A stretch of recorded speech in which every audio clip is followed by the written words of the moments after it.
ህይወት ከናይሮቢ በኋላ ምን ይመስላል? ይሄ ደግሞ ለዛሬ ላሉ ተማሪዎችም ሳምፕል ስለሚሆን እሱን ነው አንድ ባንድ ነው ናይሮቢ ቆየ እንደምታውቀው ናይሮቢና ካኩማ refugee camp ወደ 4 አመት አካባቢ 2005 ካናዳ ገባው አንተ ቀድመህን ነው ካሊፎርኒያ የገባው ናይሮቢ ከገባው ማነው ካናዳ ከገባው በኋላ ትምህርት እንደገና from the scratch ከታች ጀመርኩኝ ማለት ነው በዛ ሰዓት ላይ 27 28 አመት ሆኖኛል እና አሚን ብዙ ሞራል የሚለቁ ነገሮች ነበሩ ራይት 4 አመት ተከበት ባክ 4 አመት ስደት ላይ 8 አመት ወደ ኋላ እንደገና እንደ አዲስ ነው ትምህርት ቤት መግባት በጣም ከባድ ነበር but still you know I made it ተማርኩኝ ዩኒቨርሲቲ ጨረስኩ ሎ ስኩል ገባሁኝ ሎ ስኩል ዲግሪን አገኘው ላይሰንስን አወጣው ላለፉት 7 አመታት ከ2014 ጀምሮ ሎ ፕራክቲስ ያደረኩኝ ማለት ነው እና አሁን በቶሮንቶ የምን ጠበቃ ነህ ልክ ነህ ቶሮንቶ ባሪስተር ካናዳ ባሪስተር ኤንድ ሶሊሲተር ይባላል ኢን አዘር ወርድስ ወይም አተርኒ አትሎ ይሉታል አሜሪካኖቹ ደግሞ ጭስ ጠበቃ ማለት ነው ነገረ ፈጅ እዚህ ሀገር ይባላል ነገረ ፈጅ ጠበቃ ነው ማለት ነው እና ሙያ ላይ ተማርቼ እገኛለሁ ላለፉት 7 አመታት እና በጥብቅና እየሰራ ነው በጥብቅና ሰራለሁኝ እየሰፋ ነው እያደገ ነው ጀምር በጣም ከባድ ነበር አመት 2 አመት ቢዝነስ ውስጥ ይቋቋም ድረስ ገቢ እስኪያገኝ ድረስ ከዛ በፊት አስተርጓሚነትም ሰራ ነበር ለተወሰነ ጊዜ ከዛ በኋላ አሁን ግን በደንብ አድርጎ ሰፍቶ በስሬ 3-4 ሰራተኞች አሉ ማለት ነው ፉል ታይም ሌሎች 2 ጠበቆች ኦሬዲ አፍልቻለሁ ራሴ ማለት ነው ዋንስ ጠበቃ ኮፒ በኋላ ማለት ነው ሌሎች 2 ልጆች ደግሞ ጠበቃ በሚቀጥሉት 2 አመታት ውስጥ ጠበቃ ይሆናሉ ፈተናቸው ላይ እየሰሩ ነው ላይሰንሳቸውን ማግኘት ፕሮሰስ ላይ ናቸው አይ ቲንክ ጥሩ የተስፋፋ ነው ደሬ መሰረቱ ግን ይሄ ነው ለዛ ሁሉ አሚን መሰረቱ ይሄ ነው መሰረቱ ኢትዮጵያ ነች መሰረቱ ቤተክህነት ነው መሰረቱ ነው ኮሚኒቲ ነው ህዝብ ነው ማህበረሰቡ ነው እንዴት ተመልሰህ መጣ አሁን እስኪ አብይ ከመጣ በኋላ ያው ዳያስፖራው በአብዛኛው መግባት ጀመረ ሀገር ናፈቀው በፊት የነበሩት ሰዎች አንዳንዶቹ ዩቲዩብ ኤምባሲ ሰልፍ ስናደርግ አይ ሪመምበር የሆነች ትገባታለህ ኢትዮጵያ ሁሉ ምናምን ምትልበት ፈታ ነበር አይ ቲንክ መግባት ቻለን ከ20 አመት በኋላ የዛሬ 9 ወር አካባቢ ተመለስኩኝ አሁን ደግሞ ከ9 ወር በኋላ እንደገና እናቴም ስለሆነ እያረጀች ስለሆነ ወደዛ ተመለስኩ መጣሁ ማለት ነው እናቴ ለማየት በነጽጽር አይምን ሰሜን ኢትዮጵያ ውስጥ ጦርነት አለ ምዕራብም ያንተ ዘመዶች አካባቢ ጦርነት አለ ግን መሀሉ ሀገር አይ ቲንክ ቆንጆ ነው አንዳንድ አልፎ ችግሮች ሲፈጠሩ ወደ ኢትዮጵያ ለመመለስና አንዳንድ ስራዎችን ለመስራት በተወሰነ መልኩ በነጽጽር ማለት ነው የተሻለ ታለ ይገባታል እንግዲህ አድማጮቻችን ምንድነው ስደትን ያበረታታን ሳይሆን ማንንም እንዳይሰደድ ነው የምንፈልገውኛ በተለይ ያንግ ተማሪዎች እዚሁ ተምሮ ሀገራቸውን ቢያገለግሉን የሚያስፈልገው የዛሬ 20 አመት ግን ሳንወድ በግድ ነው እኛ የተሰደድነው ሁኔታዎች ነው ኢንቫይሮንመንቱ በጣም ሆስታይል የሆነ ኢንቫይሮንመንት ነበር እና ደስ የማይል ነው ማንንም ሰው ከዚህ መውጣት የሚፈልግበት ዘመን ነው እኛ የተማርነው እና ሆኖም ግን ስደት ደግሞ አልጋ ባልጋ አይደለም የተጎዱ አሉ መንገድ ላይ የቀሩ አሉ እኛ ግን ተሳክቶልን ከሀገር ወጥተን ቤተሰቦቻችን ጓደኞቻችን ራሳችንም ረድተን ዛሬ ደርሰናል ይሄን ቪዲዮ እንግዲህ ተመልሰን የቀዳ ነው አንደኛ የድሮ ትዝታውን ወደ ኋላ ተመልሰን ለማየት በተለይ ደግሞ የአዲስ አበባ ዩኒቨርሲቲ የተማሪዎች ህብረት ፕሬዝዳንት የነበረውን ተክለሚካኤል አበበን ሜሞሪ ባክ 20 years back ለማየት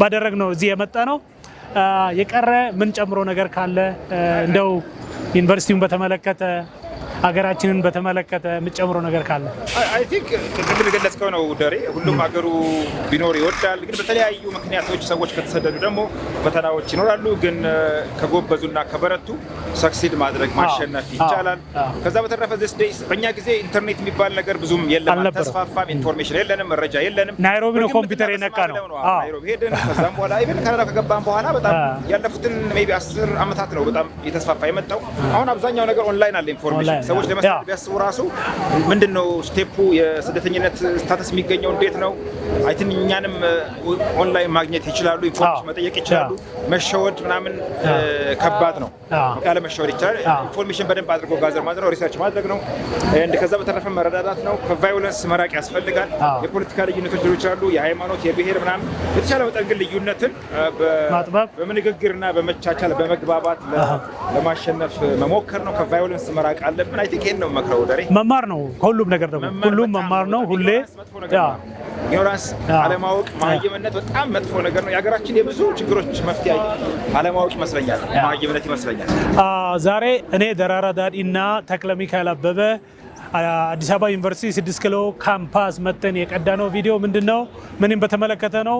የዛሬ 20 ዓመት እዚህ አካባቢ የነበርን እንቅስቃሴ ላይ የነበርን ልጆች በመሆናችን ትዝታን ወደ ኋላ ለማስታወስ መተን ነው ይሄን ቪዲዮ የቀዳነው። ህዝባችን እየሰራ እንዲኖር፣ ተማሪው እንዲማር፣ ገበሬው እንዲያርስ፣ ነጋዴው እንዲነግድ፣ ሀገሪቷ ሰላም እንድትሆን፣ ኖርማል ሙቭመንት እንዲኖረው፣ ፖለቲካውም ደግሞ ስታብል ሆኖ ቦታ የያዘውን ፈቀቅ እያለ ለሌላው ለእንደኛ አይነት ኢነርጂ ላለው ወጣቶች ስራ እንዲሰጡ፣ እድል እንዲሰጡ፣ ስራ እንዲፈጥሩ ነው የኔ ምኞት።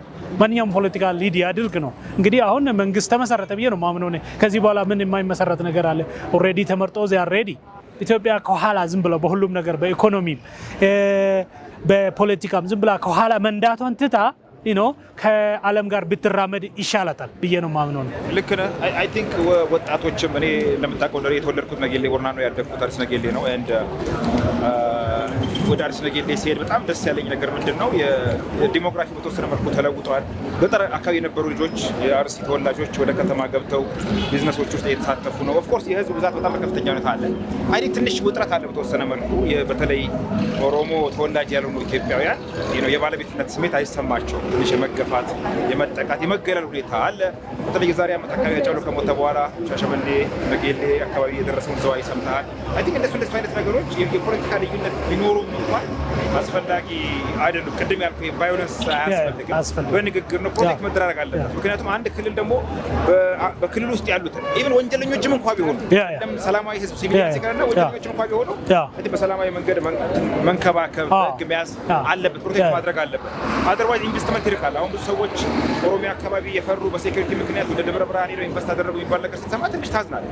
ጌሌ አካባቢ አንዳንድ ሰዎች አሁን ደንግጠው ሌላ ቦታ ሄደው ሞክረው ነበረ፣ እንደገና ተመልሰዋል። ጌሌ አይ ቲንክ የአካባቢ መንግስታት ሎካል አድሚኒስትሬሽኑ ፕሮቴክት ማድረግ አለበት። ኦፍ ኮርስ የሁሉም ነው። እኛ ሌላ ሀገር ሄደን አሜሪካ ካናዳ ሄደን እየኖርናለን እንደ ሰርተን እኔ ከዚህ ካለውበት ቦታ ይልቅ ሳኖዜ ሞር ሴፍቲ ይሰማኛል። ለምንድን ነው? ህጉ ነው ፕሮቴክት የሚያደርገኝ። ለዛ ነው እኛ ሀገርም እንደዛ። ያ ደግሞ እዚህ እንዲመጣልን ነው የምንፈልገው። እኛ መኖር የምንፈልገውም እዚህ ነው።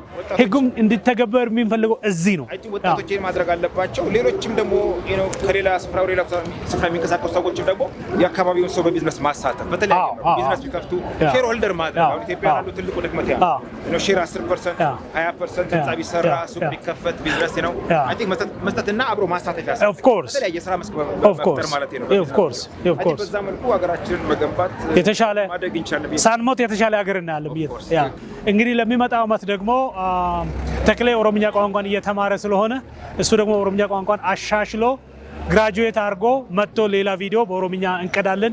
ዛሬ በአማርኛ ብቻ በመሆኑ ይቅርታ እንጠይቃለን፣ አፋን ኦሮሞ ብቻ ለሚሰሙት ማለት ነው።